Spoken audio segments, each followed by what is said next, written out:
you only have so much control over who you are. The rest of it is, you know, sort of flows with the course of nature. And you have to accept that. Otherwise, you're swimming upstream, which is what I did all my life.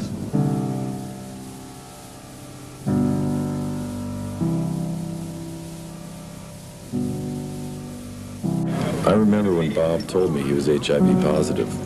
It was a shock, but somehow I didn't think of death immediately, because this was my friend Bob Gillen, and he had been in desperate situations before.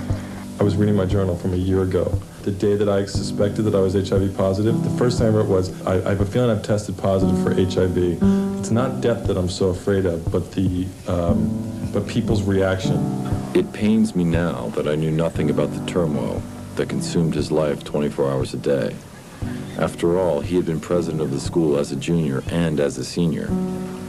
He couldn't tell me everything. Don McBride, the dean of Haverford School, the elite prep school Bob and I attended, remembers Bob. If you wanted something done, you give it to Bob Gillen as president of the student council, and he would get it done. Just a special guy. I mean, I found him remarkable, and I look back and think that would have been difficult to pull off, you know, if all the ground rules were normal. And now that we look back on it, they weren't normal, and it just makes it extraordinary.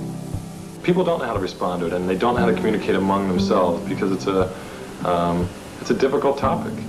And obviously there are a lot of associations that go with it that people don't really know how to handle. For 5 years after graduation from Georgetown University, Bob lived in New York City. In June of 1989, 5 months after acknowledging to his parents that he was gay, Bob found himself in an Alcoholics Anonymous meeting, and a sense of future returned.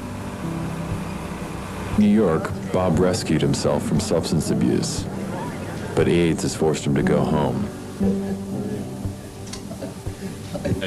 His grandmother, the matriarch of the large family, has been an important source of strength for Bob. Sure, it's going to be beautiful. Yeah. Just as long as my name is in the center of the plaque around the border. But throughout Bob's struggle and all the conflicts that AIDS uncovers, none has been as stoic as Bob's mother. He's our son, no matter what. He's a very special person with very unique and precious qualities, and that's what you love. You don't love a person because they have dark hair or blonde hair.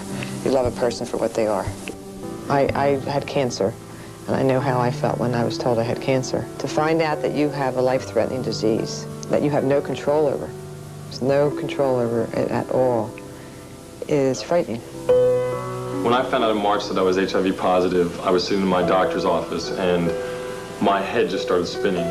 Immediately the doctor started talking about taking blood tests for my T-cell count and a series of other tests. And at that point in time, I didn't want to do anything but just get out of there and be by myself and try to digest this new information. And while I wasn't immediately emotional, I really didn't know how to handle it. And looking back on it, it would have been so helpful if there had been a tool at that point to help map out the process that I was beginning to undergo, and that is the process of coming to terms with it or accepting what HIV means. Separation is very hard.